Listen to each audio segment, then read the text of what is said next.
Welcome to Truth Meets Fiction, your home for timeless stories, unforgettable characters, and the kind of content that stays with you long after the credits roll. Whether it's fact, fiction, or somewhere in between, you'll find it here. Let's begin.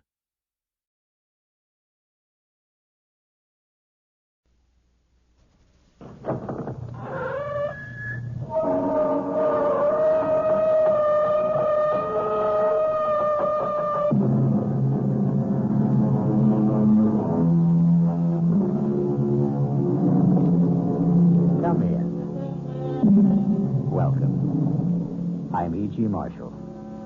Welcome to the world of mystery, to the world of terrifying imagination. The story you are about to hear is called Lost Dog. Yes, a dog story. But please don't expect a charming family tale about man's best friend. In fact, you may even decide that the dog in this story is man's worst enemy. It all depends on whether or not you share the particular terror of our heroine, Miss Julia Smollett. Get out! Get out of here, please! Please, George, take him away! Give me a dog, for Pete's sake. It's not going to hurt you. Get out! George! Please!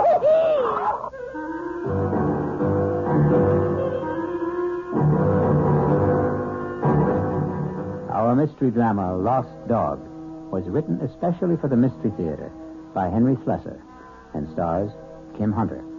It is sponsored in part by the Kellogg Company, makers of Kellogg's Special K cereal.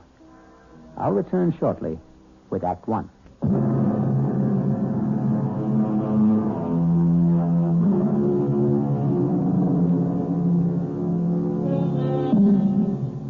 Our story begins in the quiet parlor of a small suburban house at the end of Elm Street. Well, not completely quiet, since young Ronnie Hughes is once again practicing his scales under the gentle, watchful eyes of his piano teacher, Mrs. Julia Smollett.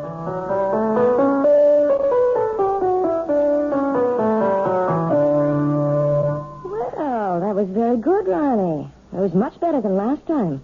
I still wish we could skip this scale stuff, Mrs. Smollett. I mean, I'm not saying that I'm ready to play concertos yet, but just the same... Why does it bother you so much, Ronnie? Well, playing scales makes me feel like a little kid, I guess. Oh, that's silly. All the finest pianists had to learn their scales before they could play any composition. I guess it's my fault for starting to learn to play so late in life. Ronnie, 19 years old isn't very late in life. I'm 20, Mrs. Smollett. Are you? Already? Oh, now don't tell me you've been coming here a full year. No, just about 4 months. But my birthday was last week. It was on Thursday. You weren't well last Thursday. Oh, yes, that's right. You still don't look well. Listen, why don't we see how well you know the chromatics? Your cheek, it's swollen. It's still swollen. Does it hurt? No, it doesn't hurt at all. It was silly of me to stumble and fall that way. I know that your husband hit you, Mrs. Smollett. Now, that's a very silly thing to say. You can't tell me it isn't the truth. I remember the first time he did it. At least the first time I knew anything about it. Now, I'm going to have to put a stop to this. Yes. I wish you would. I wish you'd call the police or something the next time it happens. Now, listen to me, young man. You've been listening to a lot of foolish town gossip. Then tell me it isn't true. What I'm telling you is that it isn't any of your business. Yeah, I guess that's right. It's none of my business. I should never open my big mouth. I'll just keep it shut from now on. Ronnie. Yeah? All right, my husband and I had a quarrel. He was drunk, wasn't he? George is in a very difficult occupation. The competition is very keen, and, well, the people he has to deal with aren't always very gentle. I don't know anything about the trucking business, Mrs. Smollett. I just hate the idea of anybody hurting you. That's all. I just can't understand why he'd do such a thing. What did you do to him? Well, if you must know, Ronnie, I won't allow him to have a dog. You what? It sounds silly, doesn't it? And you're right, it is. It's silly on my part. But I'm absolutely terrified of dogs. And unfortunately, my husband wants one. He wants one very much.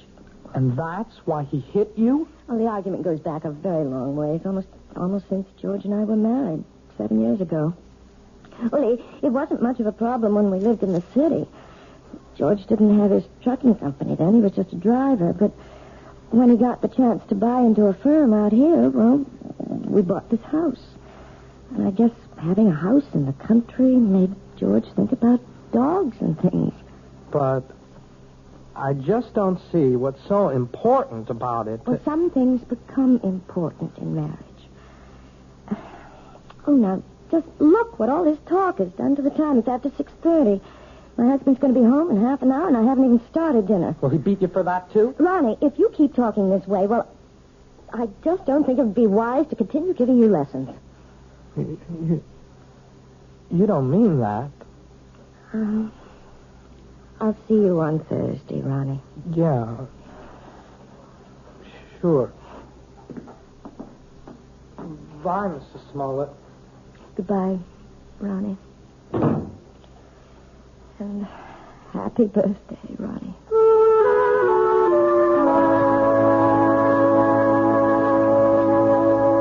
What else could I tell the guy? I had 2 semis in a repair shop. If I wanted the job, I had to use his equipment. Well, fine. Only nobody was going to hook me for a $500 premium. Hey, are you listening, Julia? Yes. Yes, I'm listening, George. What's the matter with you tonight? I'm a little tired, I suppose. Tired? You? From what? Lifting the piano cover? Nah, you make me sick, you know that? You weren't listening to a word I said. You don't care about what happens in my business. You never cared. Well, I never understood much about it. You always talk to me as if I'm one of your associates. I know what's eating on you. Think I don't know? You're sitting there like the last judgment. You're sitting there blaming me for taking that swipe at you last week. No, you're wrong. Look at yourself. You didn't even bother putting makeup on that cheek of yours. Makeup wouldn't cover the swelling. You want to remind me how much you suffer. Well, I got a hot flash for you, kid. The one who suffers around this house is me. I could enjoy this house plenty. I could have a great time if you weren't so sick in the head. You're talking about the dog again. Why not? You think I forgot? But surely it can't mean that much to you. I've had dogs ever since I was 6 years old. You never talked about it when we were living in the city. That was different. Who put a dog in that air-conditioned chicken coop? But now we've got a house. A real, honest-to-God house, Julia.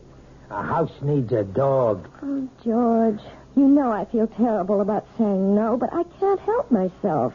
It's just something in me. It's a phobia, I guess, but dogs terrify me. Even small dogs, tiny, harmless little dogs. I go to pieces when one comes near me. That's all in your mind. Yes, but isn't that enough? No, not for me it isn't. Can't you understand that it's like a sickness, like a disease? Okay, so if it's like a disease, how come you never got cured? How come you never saw a doctor about it? A doctor? Yeah, that's right. You're telling me you're sick? We'll just find out. Well, where are you going? I'm going to get you an appointment, a doctor's appointment. I'm calling Dr. McCann right now. At this hour? I'll call him at home and make an appointment for tomorrow. We're going to settle this thing once and for all.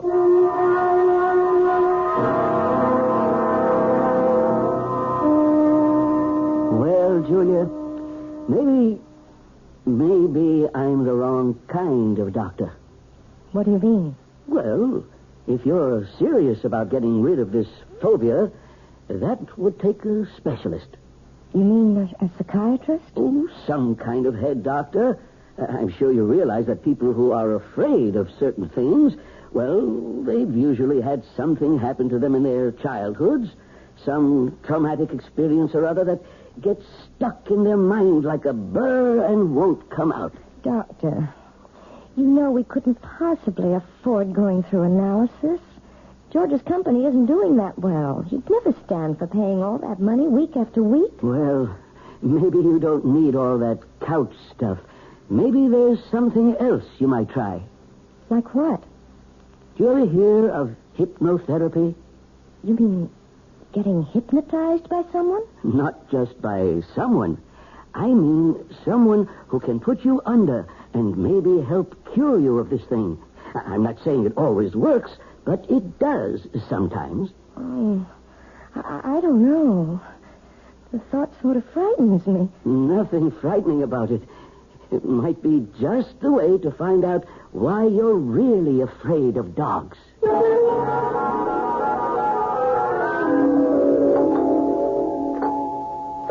1 minute. What'd you do? Forget your key? Yes, George, I'm sorry. Where you been so late? It's almost 7:15.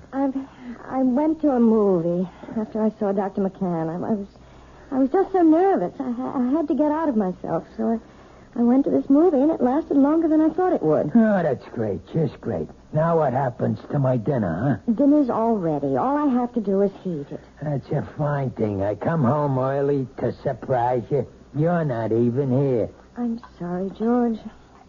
Do you think you should have more to drink now? I mean, it won't take me more than 10 minutes to get dinner on the table. Never mind how much I drink. Besides, I'm in no hurry for dinner. I want to know what the doctor said. Well, it's just as I told you, George. There's nothing Dr. McCann can do for me. It's not something that can be cured with a pill. There's gotta be some way. Well, he suggested that maybe a different kind of doctor, a hypnotherapist. A what? Someone who hypnotizes you, who tries to make you go back into your past. Sounds like a lot of junk to me. Well, it might do some good. I really don't know. I'll tell you what would do some good. A little direct action. That's what you need. What are you talking about, George? The only way to learn how to swim is to jump in the water, right? Well, that's what you need, Julia. I simply can't make you understand, can I? Well, maybe I can make you understand. Forget it. You want to get that dinner ready? I'm hungry. Yes, I'm going now. Look, why don't you change first? Change? Yeah, your clothes. Get more comfortable. Well, yes, I think I'd like to do that, George. I won't be long.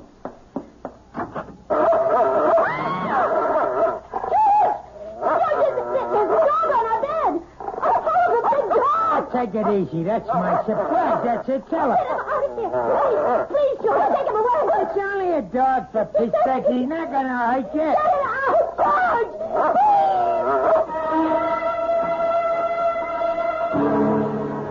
It only goes to prove that there are more terrors in this world of ours than anyone imagines. But the question in the Smollett house is, which one is the real terror? Attila the dog or George the husband? We'll learn more about both of them when we return shortly with Act Two. This is WOR New York, your station for the Mystery Theater.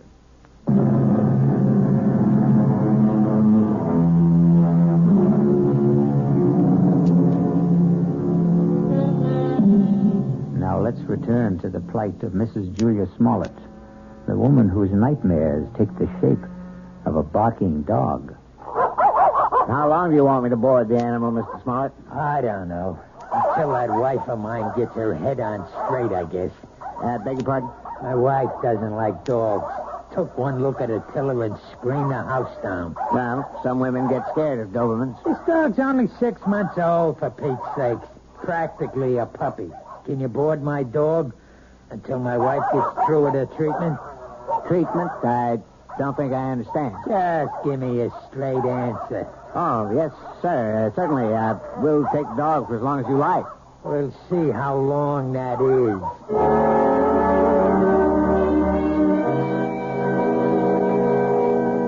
Please sit down, Mrs. Smollett. Thank you. Right here, Mr. Smollett. Yeah, thanks. You both seem a little nervous. I'm sorry, Dr. Froelich, but I suppose I am. I know.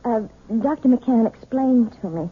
He said that hypnotherapy was an accepted kind of treatment. For some cases, yes. Not all of them. All I want to know is, will it work? Well, frankly, I don't know much about your wife or her problem, I'm not going to say I can help her get over this particular phobia until I do. Please, George, let me tell the doctor about it. I can tell him in one sentence. My wife's afraid of dogs. All dogs. Big ones, little ones. Falls apart when she just looks at one. No, that isn't true. I don't fall apart, as my husband said, unless I'm close to them. Animal phobias are one of the most common types I deal with, Mrs. Smollett, and I might say that I have a great deal of success with them. But how do you do it? I use a technique called hyperamnesia. Amnesia? Actually, it's the opposite of amnesia. After placing the subject in a trance state and making her completely willing to free herself from critical judgments about her past... Wait a minute. I'm not following you. What we do is get the subject to remember long-forgotten, very, very deeply repressed experiences. Sometimes they remember them in great detail, even though they still maintain amnesia at the conscious level. And you see... I'm not sure I do. Do you mean you can find something in my mind that I don't even know is there? Possibly. It may take some time. We might need several visits to establish a rapport between us. But if all goes well, we should soon be able to find out if anything in your past is causing this problem. And, of course, that something will most likely concern a dog.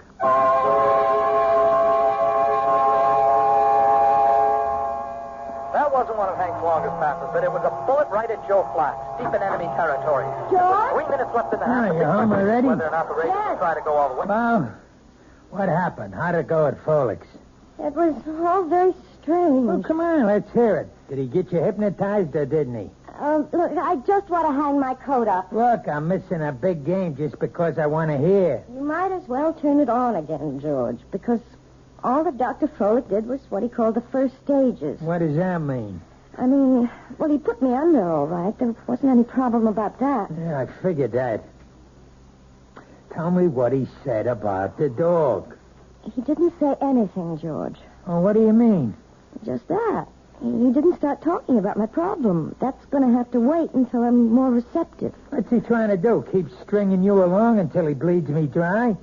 Those visits cost $50 each, you know that? I know it's expensive, but you're the one who insisted that I go. $50 a week plus kennel charges. A couple of months of that, and I'll be hocking half of my trucks. Look, you tell that guy to get down to business. It's only my second visit, George. Well, we better start seeing some results on number 3, understand? I'm not waiting any longer. There doesn't have to be a number 3. As far as I'm concerned, we can stop right now. What are you talking about? George, I don't want to do this thing. I hate being put under. I hate anybody poking around in my subconscious for something that isn't even important to me. You mean you want to be sick? I think I'll lie down for a while. Don't you walk out on me. I'm sure you'd rather watch a football game. Oh, tell me what to do. I know. You think I'm Mr. Lowbrow. But let me tell you something, kid. You're no fairy princess anymore. Maybe that's what you used to think you were back in the old days. But the only fairy around this house is that piano student of yours. I don't like to talk to you when you're like this. That's what you always say when I'm drinking. Well, I'm not drinking now. And you better listen to what I'm saying. Oh, please, George, don't touch me. Yeah, I knew that was coming next. Don't touch. That's your favorite phrase, night and day. Don't touch, George. You're hurting me. That's the only thing you understand. The only touch that means a thing to you. Let go of me. Stop being such an animal. I'll show you what animals do. No, George, please, don't. I'll show you what kind of an animal I am. I'll show you. Don't, George, please don't. Please.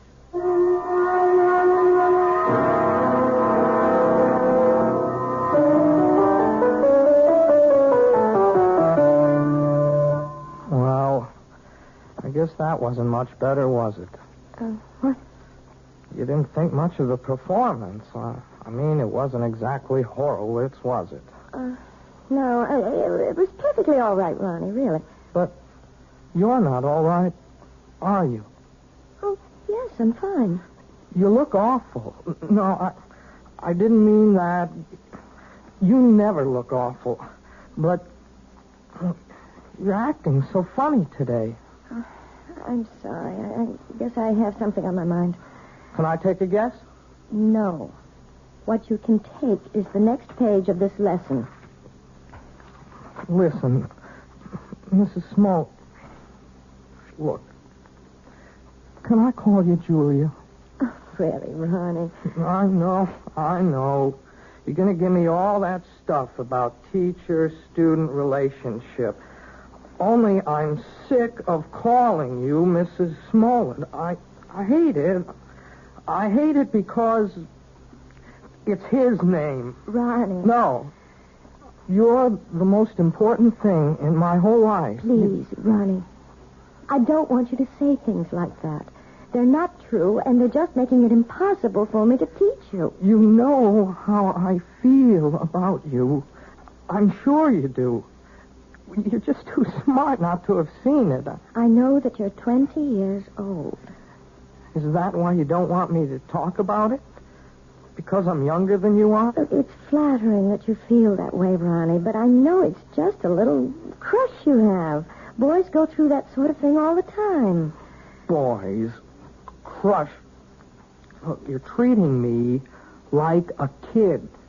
If you ask me, that's why you keep me on those damn scale exercises all the time, so you won't have to think that I'm any more of a man than those 10-year-old kids that you teach all the time. No, Ronnie.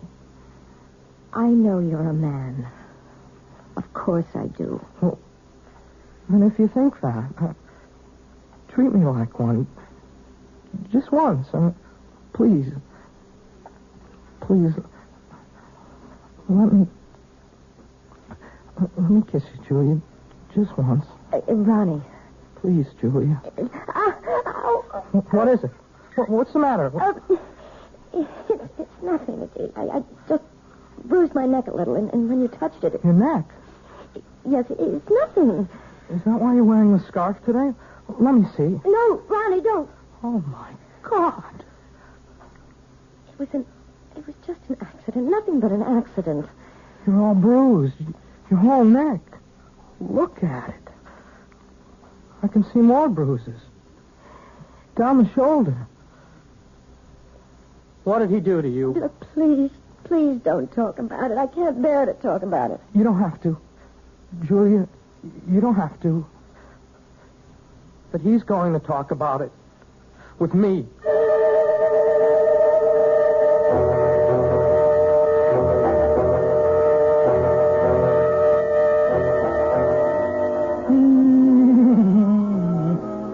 Sit down, will you?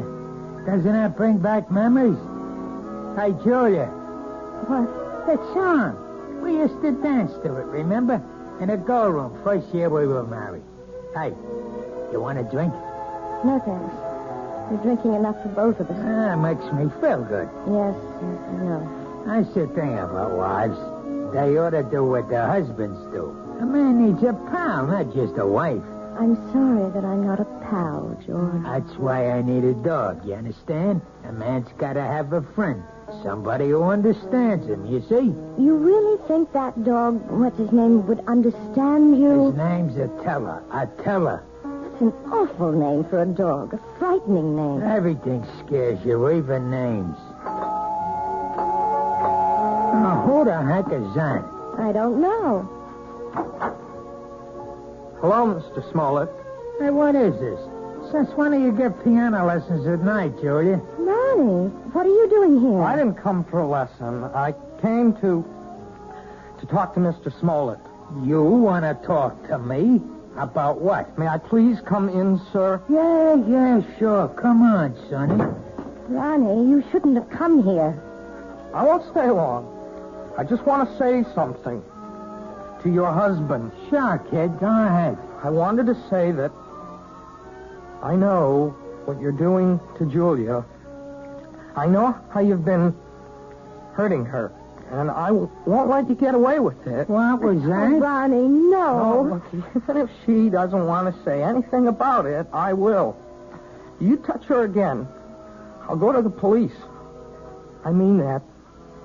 See, there are laws in this I country. think maybe I'm hearing things. Swear, Mr. Smollett, you ever hit her once more, you're going to go to jail. So I'm going to jail, huh? And you're going to put me there. Ronnie, I begged you not to do this. No. It's okay, Julie.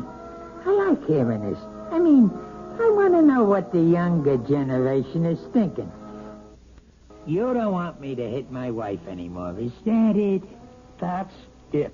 You sure you know the difference between hitting and just giving little love taps? Please, Ronnie, go. Go right now. I mean, maybe you made a mistake, kid. For instance, this is a love tap. Oh, George! Now, that's a love tap, Ronnie, baby. This is... George, stop it! Don't! And you see the difference, kid? You better be sure you know the difference before you talk to the cops. George! George, don't!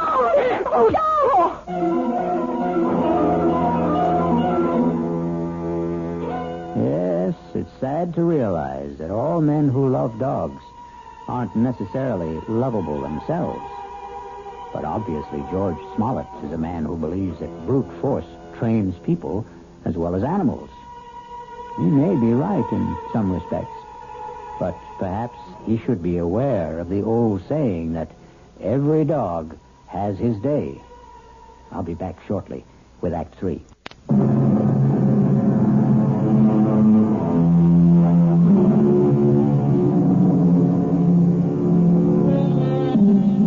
An important day has arrived in the life of Julia Smollett and her husband George, because Julia is on her way to the offices of Dr. Froelich, who has promised that this is the day which may bring her back to the forgotten days of her past, perhaps to the very day when she equated the word terror with the friendly eyes and wagging tail of man's best friend. This better be the payoff. That's all I've got to say. I hope you're not disappointed, George. Well, at least you're talking to me. That's the first word you've said to me in 2 days.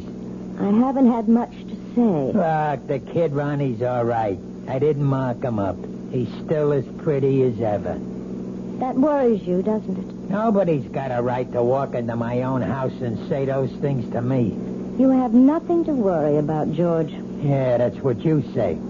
$50 a visit is something to worry me, and $40 a week for the dog, and a lot of other things. We've also lost a piano pupil. I suppose you realize that. Who cares about that? Ronnie paid $20 a week for his lessons, George. I won't miss it. Not as much as you'll miss your little Prince Charming. Well, what about it? About what? You're going to miss him, right? You're not going to have any shoulder to cry on, are you?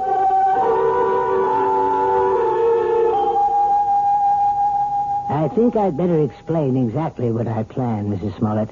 We're going to try something called age regression. Age regression? It sounds as if you're going to make me younger. That's almost exactly what we'll try to do. Well, if you can, Doctor, you'll have every woman in America on your doorstep. All I'm going to do is attempt to take your mind back into your own past. I'm going to see if you can relive some of your earlier years. You mean that I might actually remember things from my early childhood? I'm hoping that you'll recall one particular thing. The thing which you've been concealing from your adult self for a very long time. It's rather frightening, isn't it? No, you mustn't fear knowledge, especially self-knowledge. Now, we'll just draw the window shade and we'll get started.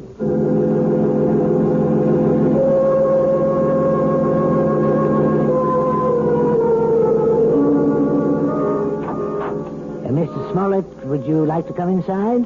Me? You mean you're all through so fast? No, we're not through, but your wife is in a deep trance, and I thought you might want to be here when we begin the age regression attempt. Well, sure, if you want me in there. Hey, she looks like she's asleep. But she isn't. Hypnosis only resembles the sleep state, but it's not. Mrs. Smollett is very much awake. Yeah? Mrs. Smollett, Julia, you may open your eyes now. Ah, that's fine. Now, tell me, do you know what day it is today? Yes, Wednesday. No, you're wrong. It's Friday, Julia.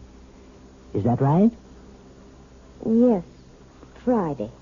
No, Julia. It isn't Friday either. Do you know what day it is now? No. I don't know what day it is. In fact, right now you don't know the day or the month or even the year, Julia. Do you? No. You see, Mr. Smollett, I'm purposely doing this to dislocate your wife in time. Oh, yeah, I understand. Julia, you're going to be a child all over again. You're going to see and hear and feel everything you did since you were a baby. And you're going to tell me everything I want to know about what you see, hear, and feel. You're going to answer all my questions starting right now. You understand? Yes. Julia, you are 1 year old. Do you hear me? You're an infant, only 1 year old. Tell me what you know, Julia. Tell me if you're afraid of dogs.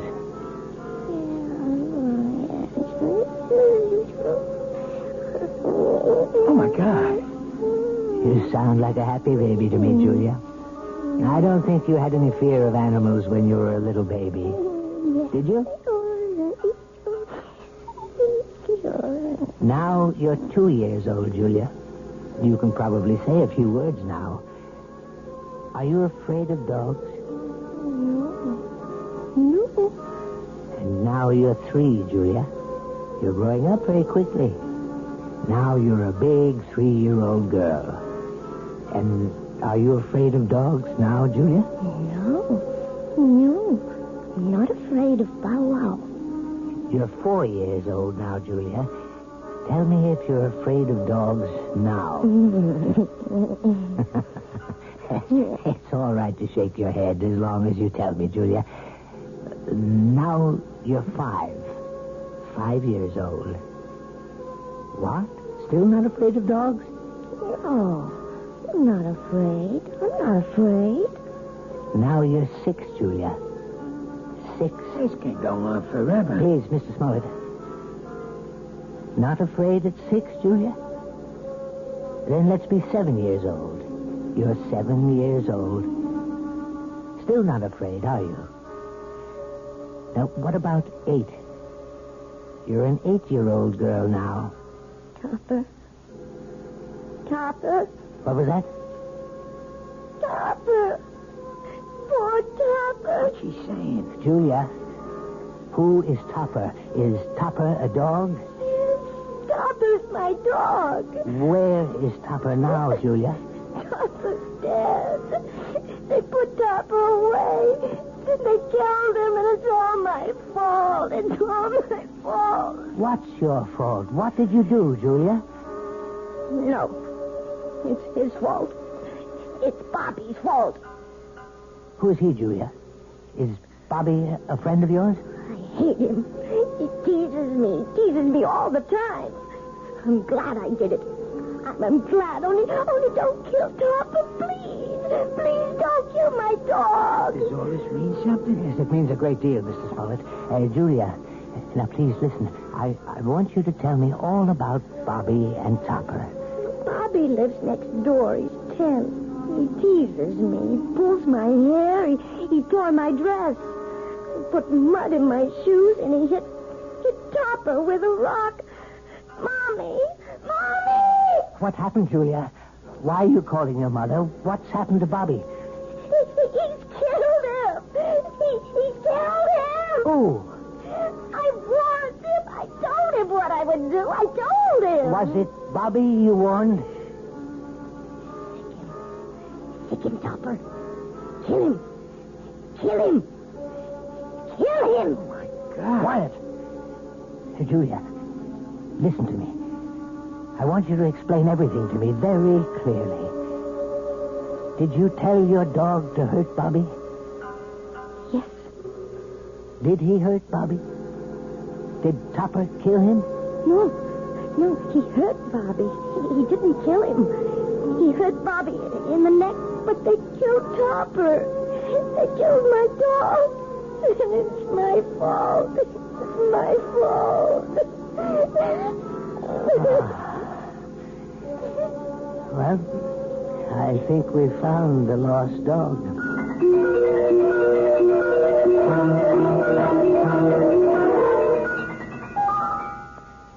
So, now you know, Mrs. Smollett. Now you may be able to understand. It was this one incident in your childhood, this one tragedy of your past innocence, which is responsible for your phobia. More than anything, you have a strong feeling of guilt. You blame yourself for what happened to little Bobby, when in all likelihood you were not in any way at fault. No, Dr. Froelich. You're wrong about that part. It was my fault. I remember it all now. You probably just wished that Topper would turn on the little boy, and you saw your wish become a reality. So you accused yourself of a crime. I didn't wish it. I told Topper what to do. I hated Bobby so much I wanted him to sink his teeth in that little boy's throat. Well, at least you've brought it all into the light, Mrs. Smollett. And something tells me that it won't be long before you'll willingly accept the love and friendship of a dog again. Oh,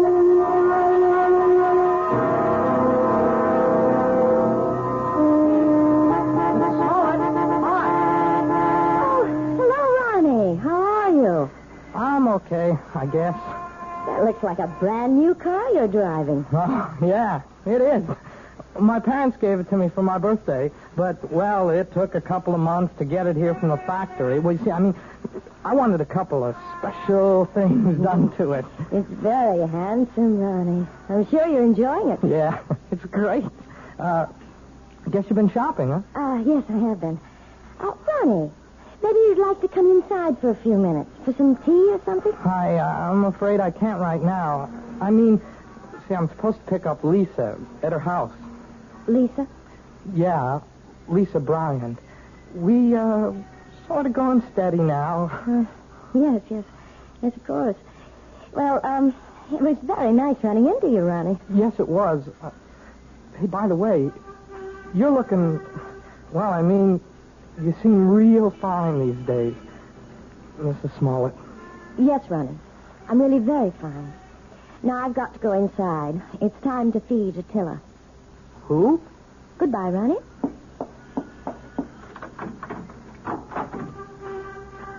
Attila! Where are you? Attila? Here, boy. Oh, now where's that animal? Oh, well, I suppose he's playing in the yard or something. Oh, or maybe he's in the bedroom. Attila? No, not in there. Oh, I see George's jacket's back from the cleaners. I hope they haven't taken all the smell out of it. No, they couldn't do that. Nothing will ever take the smell of George out of anything. Now to find that animal. Attila! Where are you? Attila? Are you here? Oh, there you are. Oh, for heaven's sake. Are you still tied up, you poor thing?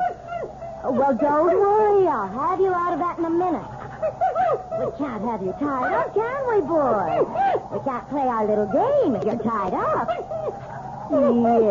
Yes, that's a good dog. Good boy, Attila. Now, let's play our little game. See the jacket, Attila? See? Smell the jacket, boy. Go on, smell it. That's a good boy. Now, sick him, Attila. That's it. Sick him, Attila. Sick him.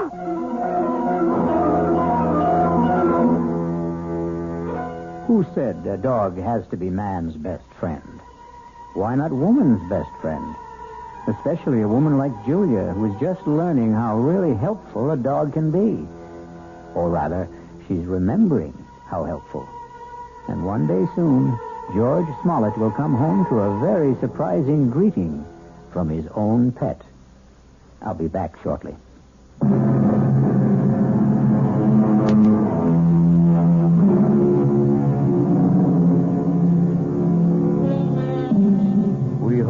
haven't given you the impression that we don't love dogs.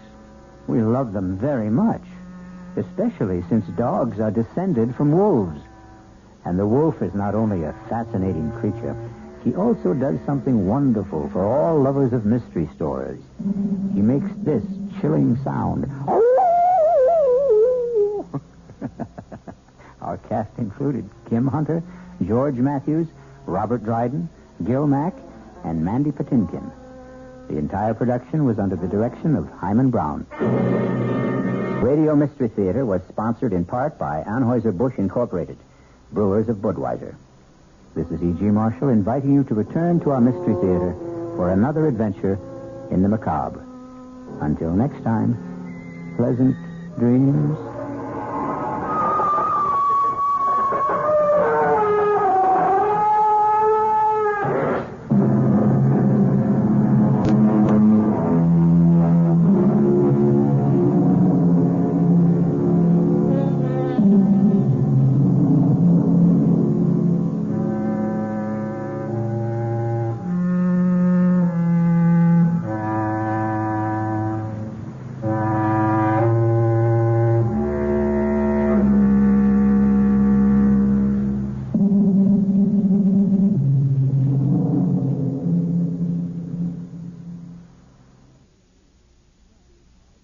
Every story leaves a trace, some in history, others in the shadows. If this one made you think, question, or shiver just a little, you're in the right place. This is Truth Meets Fiction. Until next time, stay curious, stay sharp, and don't believe everything you're told.